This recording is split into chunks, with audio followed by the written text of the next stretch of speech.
మీరు చదివే ఇన్‌స్టిట్యూట్‌లో ఏరో ఫాల్కన్ ఇన్‌స్టిట్యూట్‌లో స్టడీ ఎలా ఉంటుంది? అండ్ అలానే ఒక పైలట్ గ్రూమింగ్ అనేది ఎలా ఉంటుంది?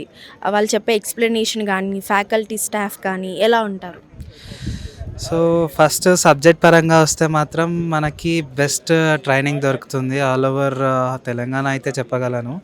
ఎందుకంటే లైక్ వీళ్ళొచ్చేసి మనల్ని ఎండ్ టు ఎండ్ పట్టుకొని, ఎండ్ టు ఎండ్ మనకి ఎక్స్‌ప్లెయిన్ చేసి, ప్రతి ఒక్కటి మనకి అర్థమయ్యేలాగా చెప్తారు. And I think most of academies don't do this నాకు తెలిసినంత వరకి. So, it is the best part of the academy.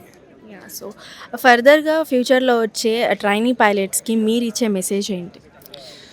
So, pilots మేమింకా చెప్పాల్సిందేముందంటే things which అంటే లైక్ మనల్ని వెనకాలకి రాగేది ఏదైనా సరే మనకి దాన్ని ఎదుర్కొని నించొని ఎండ్ ఆఫ్ ది డే గోల్‌కి పెట్టుకొని మనం పైలట్ అవ్వాలని డిసైడ్ అయ్యి ఏ స్టెప్ వచ్చినా కూడా నించొని ముందుకెళ్ళగలిగితే then we can become our dream come true.